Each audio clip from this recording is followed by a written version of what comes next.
Hey guys, Paul Pluter on the Paul Pluter and the Archie Luxury channels. Today I want to answer the question that everyone's asking. Why did this Breitling Superocean tank so badly for the first owner? That is a very, very good question. To just recap this for you people there, I paid this piece here. I paid about $2,200 US. This piece was originally sold new 17th of January 2017. It's not even a year old. He paid for this piece here. He paid, what did he pay? He paid about $3 and a bit. I'll just work it out for you guys. He paid about just under $3.5, and he sold it for $2,200 US. Why did he lose so much money? The interesting thing is, I've gone onto the Breitling website in Australia, and a new model is actually $1,000 Aussie more than he paid for the same model. Why did he lose out so badly? And there's a number of reasons what went wrong there. Okay, he actually, let's have a look at why he lost so much money and why it was such a bad investment for him. So, for starters, look, it's quite an attractive watch there. However, the dial combo probably wasn't the best. In this watch here, probably the blue dial with the blue bezel is the premium pick. The acceptable pick would be black bezel with black dial, or green bezel with black dial. That would be the really cool one. He actually went for the black dial and the whitey silver dial, which it's not going to be as popular. It's not going to be as popular as the black or the blue. So he possibly didn't choose the best color combo there. Not to say it's terrible. I mean, look. I think, you know, it's got the shark mesh bracelet. It's a cool looking model. It's not the end of the world there. So I think he possibly didn't pick the best color combo. The other thing he did wrong when he listed this item for sale was he gave too much information. Now, what I mean by that is he actually put in the listing, I bought this when I was in Thailand in January 2017, and he mentioned the dealer. He bought it from Pendulum in Bangkok. Now, let's just back the truck up. Bangkok is very much an international city. It's really, if you've been to Bangkok in the last couple of years, it's really surging ahead. However, a lot of moron buyers think Bangkok is the capital of fakes, it's the capital of sex tourism, it's the capital of bargain shopping. Now the reality is Bangkok has surged, and it's unfortunately not like that anymore. So when he mentioned he bought it in Bangkok, that is going to scare buyers away. Buyers are stupid. A lot of buyers are fairly stupid. So in his case there, by mentioning that he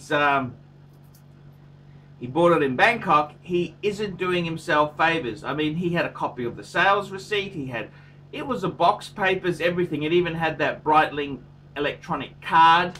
So that was really too much information. Sometimes too much information is not good. He listed it in the run up to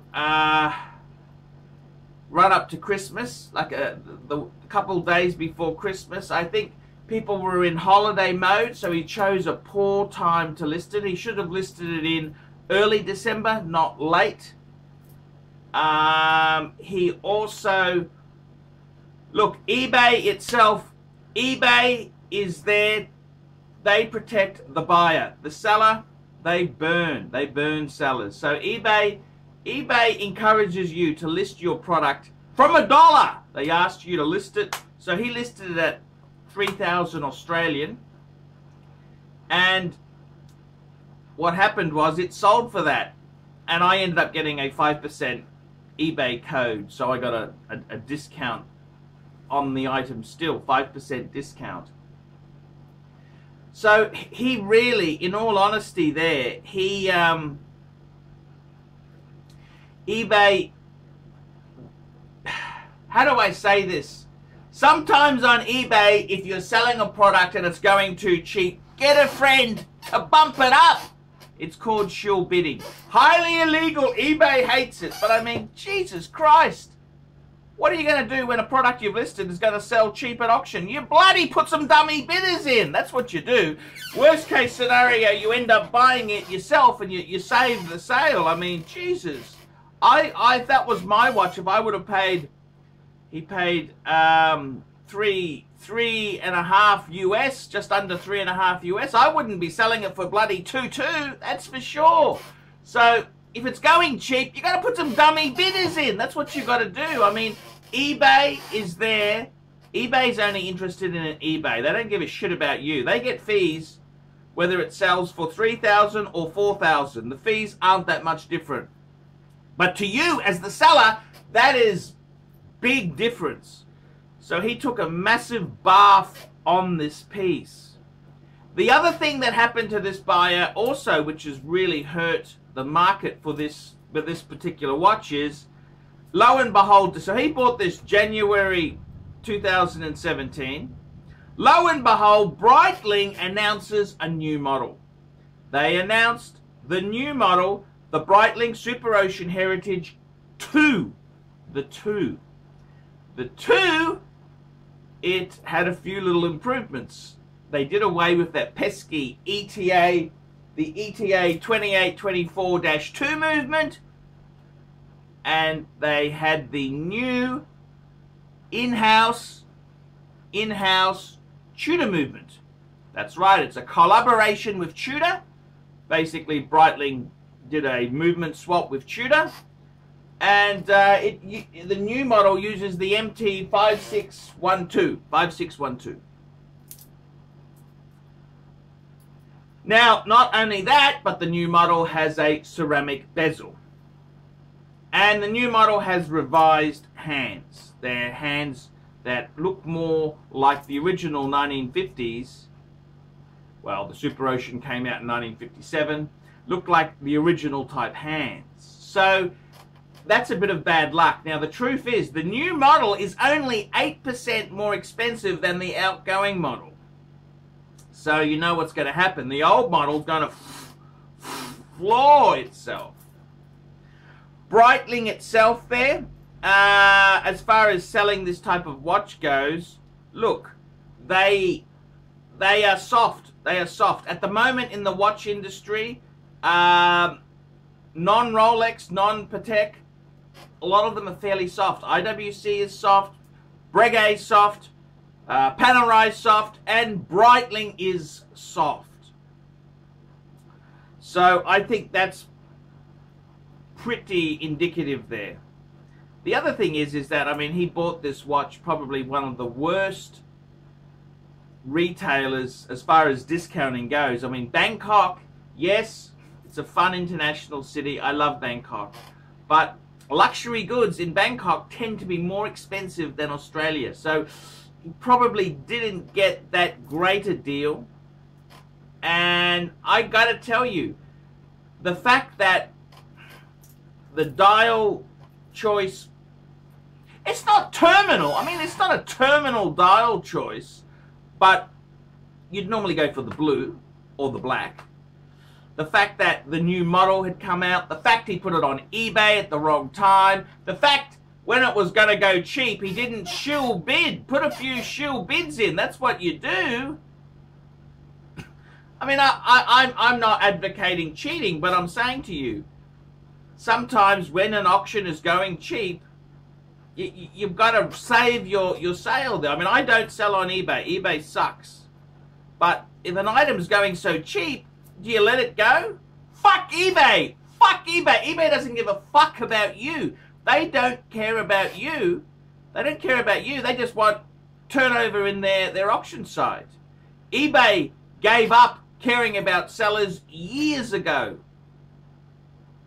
So eBay, you know, don't fucking feel any loyalty to eBay. eBay's a bunch of cunts.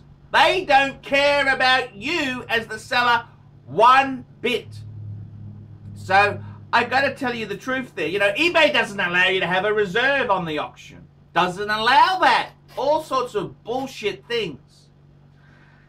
Breitling also, this particular gentleman was in Sydney, Australia. The dealers in Sydney, the rents are so high. You come into a vintage, you know, you go to a watch dealer, he's going to skin you. He's going to skin you alive. He's going to skin you alive. It's going to be mean. It's going to be mean. He's going to really, really skin you alive. So I think it's just a number of bad... I personally, if I would have paid what he paid for it, he paid about 4.7 Australian. What's that, about 30, just under 3.5 US. I wouldn't be selling it for 22 US. I wouldn't do that. I think, oh, do you really need the money that bad? Is there a kidney? Is there a kidney or a relative you could hit up for a loan? That's what I'd be doing. So, yeah, a bit of a sad tale there. That's the story. I think it's a bit of a warning there. It's a bit of bad luck on his part. I mean, Breitling's, they're not the worst brand in the world, but they are soft. They are soft. They're soft. They're soft. And, you know, just the wrong dial color. Breitling released a new model and selling it the wrong time. eBay are a bunch of assholes. They're not going to help you. And just a few little things like that, and he's lost a fair chunk of money. So one man's loss is another man's gain. That's what they say, big boy. That's what they say. So yeah, very, very interesting indeed. So guys, I'm ArchieLuxury. Tell me what you think. Tell me what you think. Comments below. And one man's loss is another man's gain, sunshine. That's the way it goes. ArchieLuxury, signing out. Dear F169bbs.com posters, I just wanted to congratulate you on having a YouTube celebrity, luxury goods guru and travel expert like ArchieLuxury on your site. He's a masculine, sexy and successful man. Be proud to have him on your site. The last bastion of free speech in the interweb.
Okay?